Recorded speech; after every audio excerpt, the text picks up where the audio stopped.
अस्सलाम वालेकुम दोस्तों, मेरा नाम है ज़ीशान अली। आप इस वक्त मौजूद हैं सबक आमोज़ कहानियाँ चैनल पर। मैं अपने इस चैनल पर दिलचस्प और सबक आमोज़ कहानियाँ लेकर आता रहता हूँ, जो कि हमारे लिए बहुत फ़ायदेमंद साबित होती हैं। अगर आप भी ऐसी कहानियाँ सुनने का शौक़ और ज़ौक़ रखते हैं तो जुड़े रहिए मेरे साथ और सब्सक्राइब करें मेरे चैनल सबक आमोज़ कहानियाँ को, ताकि आने वाली हर वीडियो आपको सबसे पहले मिल सके। तो आए बिना देर किए चलते हैं अपनी कहानी की जानिब।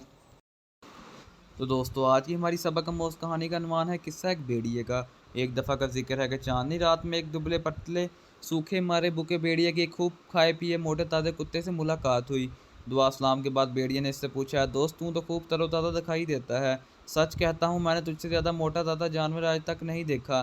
भाई ये तो बता, इसका राज क्या है? मैं तुझसे 10 गुना ज़्यादा मेहनत करता हूँ, उसके बावजूद भूखा मरता हूँ। कुत्ता ये सुनकर खुश हुआ। इसने बेनियाजी से जवाब दिया, ऐ दोस्त, अगर तू भी मेरी तरह करे तो मुझे यकीन है कि तू भी मेरी तरह खुश रहेगा। भेड़िए ने पूछा, भाई जल्दी बता, वो बात क्या है? कुत्ते ने जवाब दिया, तू भी मेरी तरह रात को घर की चौकीदारी कर और चोरों को घर में ना घुसने दे, बस यही काम है।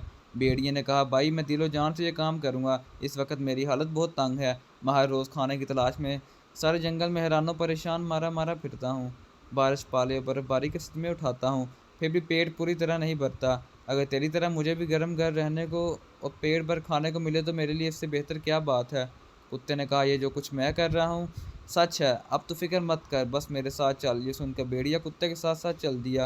अभी वो कुछ दूर ही गए थे कि भेड़िए की नज़र कुत्ते के गले में पड़े हुए इस निशान पर पड़ी, जो गले के पट्टे से पड़ गया था। भेड़िए ने पूछा, दोस्त तेरे गले के चारों तरफ ये क्या निशान है? कुत्ते ने कहा, कुछ नहीं। भेड़िए ने फिर कहा, दोस्त बता तो सही, ये क्या निशान है? कुत्ते ने दोबारा पूछने में जवाब दिया, अगर तू असरार करता है तो सुन। मैं चूंकि दरिंदा सिफ्त हूँ, दिन को मेरे गले में पट्टा डाल कर वो बांध देते हैं ताकि मैं सोया रहूं और किसी को ना काटूं। रात को पट्टा खोल कर छोड़ देते हैं ताकि मैं चौकीदारी करूं, जिधर मेरा दिल चाहे जाऊं। रात को खाने के बाद मेरा मालिक मेरे लिए हड्डियों और गोश्त से तैयार किया हुआ रायता मेरे सामने डालता है। बच्चों से जो खाना बच जाता है वो भी मेरे सामने डाल देता है। घर का हर आदमी मुझसे प्यार करता है। जमा खातर रख, यही सलूक जो मेरे साथ किया जाता है वही तेरे साथ होगा। ये सुनकर भेड़िया रुक गया। कुत्ते ने कहा, चलो चलो, क्या सोचते हो? भेड़िए ने कहा, दोस्त मुझे तो बस माफ़ करो, ये खुशी और राम तुझे ही मुबारक हो। मेरे लिए तो आज़ादी ही सबसे बड़ी नेमत है। जैसा तूने बताया, इस तरह अगर कोई मुझे बादशाह भी बना दे तो मुझे कबूल नहीं। ये कहकर भेड़िया पलटा और तेज़ी से दौड़ता हुआ जंगल की तरफ चल दिया। दोस्तों, इस कहानी में हमारे लिए बहुत बड़ा सबक छुपा हुआ है, बस ज़रूरत है उसे तलाश करने की।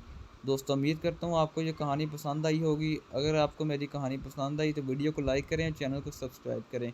ऐसे ही मज़ीद सबक आमोज़ कहानियाँ मेरे चैनल पे आती रहेंगी। तो मिलते हैं आपको ऐसी एक और दिलचस्प और सबक आमोज़ कहानी के साथ। अल्लाह हाफ़िज़।